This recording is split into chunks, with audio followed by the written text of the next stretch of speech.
Comme l'éclair qui jaillit illumine l'horizon d'un bout à l'autre, ainsi le Fils de l'homme, quand son jour sera là.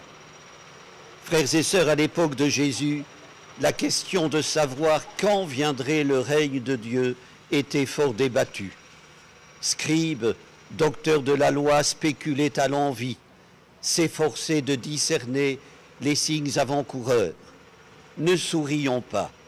Interpréter les signes de la fin des temps a toujours plus préoccupé que l'avènement du royaume.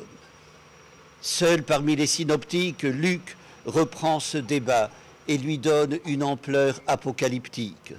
Dans l'évangile de ce jour, Jésus répond abruptement aux pharisiens « La venue du règne de Dieu n'est pas observable. La question est tranchée. Il ne s'agit pas de savoir quand le règne de Dieu viendra, mais de ne pas le manquer, ici et maintenant. Le règne de Dieu est au milieu de vous, dit Jésus. Une déclaration qui a dû laisser pantois plus d'un auditeur. Il le dit à tous ceux qui, obsédés de chercher midi à 14 heures, refusent son message et ne voient pas en lui la venue du royaume. On vous dira, poursuit Jésus, voilà, il est là-bas, ou bien voici, il est ici. N'y allez pas, n'y courez pas. Faux indices, fausses pistes. La Bible, depuis longtemps, avertit. Dieu est invisible. Moïse ne l'a vu que de dos. Élie l'a découvert dans une brise à peine perceptible. Les disciples d'Emmaüs voient Jésus disparaître dès qu'ils l'ont reconnu à la fraction du pain. Frères et sœurs, à nous de voir que Jésus, dans notre temps, est à l'œuvre au nom de Dieu. La guérison des 10 lépreux qui, chez Luc, précède l'épisode que nous commentons, en est le signe le plus patent aux yeux de tous. Seul un lépreux entre 10 a fait l'expérience du règne en rencontrant Jésus. Les 9 autres n'ont rencontré qu'un guérisseur. Frères et sœurs, nous-mêmes ne soyons pas dupes.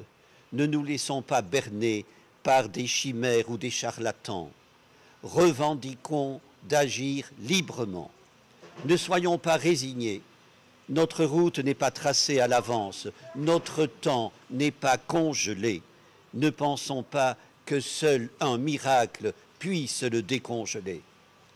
Au paralysé de Bethsaida, Jésus demande « Veux-tu guérir ?» Cette même question, il nous la pose aujourd'hui. Veux-tu décider de sortir de l'ornière où tu te trouves? Veux-tu décider de ton destin? Veux-tu te prendre en main? Veux-tu annoncer le royaume qui est là au milieu de tes frères? Question majeure, essentielle.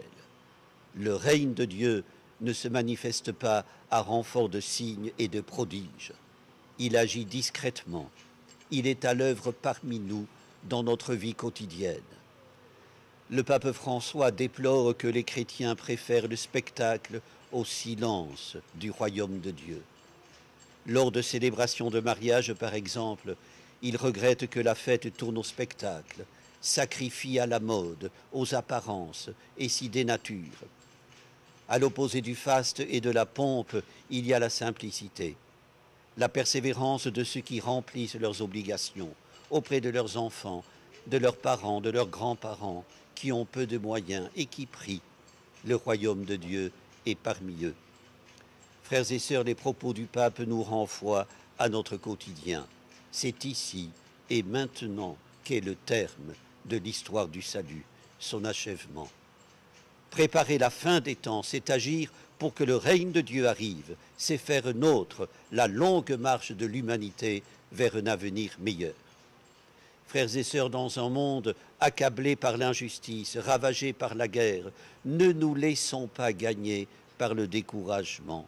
Ne couvrons pas la tête de cendre. Les signes de la fin des temps ne sont pas observables. Jésus récuse toute spéculation à ce sujet. Ce qu'il annonce, c'est sa passion, sa souffrance, le rejet que lui signifient les hommes. Paradoxe des paradoxes, c'est la passion qui ouvre le royaume. Seigneur, fais que nous ne soyons pas de la génération qui te rejette. Ne laisse pas la lassitude et l'abattement nous gagner. Garde-nous vigilants pour voir se lever ton jour et annoncer ton règne. Amen. Amen.